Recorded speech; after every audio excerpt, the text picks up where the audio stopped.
सर्वांना नमस्कार। उपस्थित सर्व मान्यवर मोहोळ अर्बन बँकेचे पदाधिकारी, सावित्रीबाई फुले महिला पतसंस्थेच्या संचालिका, कर्मचारी वर्ग तसेच माझे सर्व आदरणीय सभासद बंधू भगिनींनो, आपल्या सर्वांचे मी मनपूर्वक स्वागत करते। आज आपण सावित्रीबाई फुले महिला पतसंस्थेची 36वी आणि मोहोळ अर्बन कोऑपरेटिव्ह बँकेची 30वी वार्षिक सर्वसाधारण सभा उत्साह व खेळीमेळीच्या वातावरणात साजरी करत आहोत। या सभेसाठी मोठ्या संख्येने उपस्थित राहिल्याबद्दल मी आपल्या सर्वांचे मनपूर्वक आभार मानते। महिलांना आर्थिक, सामाजिक आणि कौटुंबिक स्वावलंबी बनवण्याच्या उद्देशाने माझे आदर्श सासरे शाहीर विश्वासराव फाटे यांनी 1991 मध्ये सावित्रीबाई फुले महिला पतसंस्थेची स्थापना केली। ही आपली पतसंस्था गेल्या 36 वर्ष महिलांच्या आर्थिक, सामाजिक आणि कौटुंबिक सक्षमीकरणासाठी सातत्याने कार्यरत आहे। श्रमिक, कष्टकरी, लघु उद्योजक आणि स्वयंरोजगार करू इच्छिणाऱ्या महिलांना आर्थिक बळ देण्याचे आणि त्यांच्या प्रगतीत भागीदार होण्याचे कार्य ही संस्था सातत्याने करत आहे। गेल्या वर्षापासून मला या संस्थेचे चेअरपर्सन म्हणून काम करण्याची संधी मिळाली आहे। हा माझ्यासाठी सन्मान तर आहेच, पण त्याचबरोबर मोठी जबाबदारीही आहे। या प्रवासात मला संचालक मंडळातील सर्व सहकारी, कर्मचारी आणि विशेषतः आपल्या सर्व सभासदांचे अमूल्य सहकार्य लाभलेले आहे। त्याबद्दल मी सर्वांची मनपूर्वक ऋणी आहे।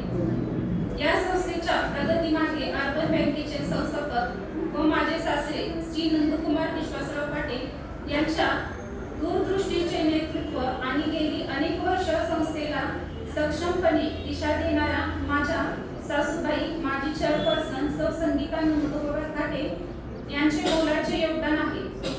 तसेच मोहोळ अर्बन कोऑपरेटिव्ह बँकेचे चेअरमन माझे मिस्टर डॉक्टर सागर नंदकुमार फाटे यांचे मार्गदर्शन आम्हाला सातत्याने लाभत आहे। त्यांच्या प्रेरणेमुळे आणि आपल्या सर्वांच्या विश्वासामुळे संस्था सातत्याने प्रगती करत आहे। मला आनंदाने सांगावेसे वाटते की मागील वर्षी आपल्या संस्थेच्या ठेवी 10 कोटी रुपये होत्या। योग्य नियोजन, विविध कर्ज योजना आणि प्रत्येक नागरिकापर्यंत संस्थेची विश्वासार्हता पोहोचवण्याच्या प्रयत्नामुळे आपल्या व्यवहारात सुमारे 50% वाढ झालेली आहे। 31 मार्च रोजी संस्थेच्या ठेवी 15 कोटी रुपयांपर्यंत पोहोचलेल्या आणि आज त्या 18 कोटी रुपयाचा टप्पा पार करून पुढे वाटचाल करत आहे। हा आपल्या सर्वांसाठी अभिमानाचा विषय आहे। आता आपले पुढील ध्येय अति मोठे आहे। 31 मार्च 2027 अखेर 25 कोटी रुपयांच्या ठेवीचे उद्दिष्ट आपण पूर्ण करायचे आहे। आपल्या सर्व सभासदांचा सक्रिय सहभाग आणि सहकार्य मिळाले तर आपण हे उद्दिष्ट पूर्ण करू शकू। यासाठी मी आपणास नम्र विनंती करते की आपल्या सर्व आर्थिक व्यवहारासाठी आपल्या संस्थेलाच प्राधान्य द्या। आपल्या नातेवाईकांना, मित्रांना, शेजाऱ्यांना संस्थेची माहिती द्या, त्यांना सभासद करा आणि आपल्या संस्थेच्या प्रगतीमध्ये सहभागी करून घ्या।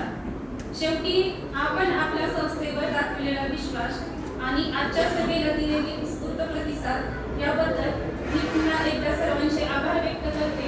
एवढं बोलून थांबते। यानंतर माझा प्रयत्न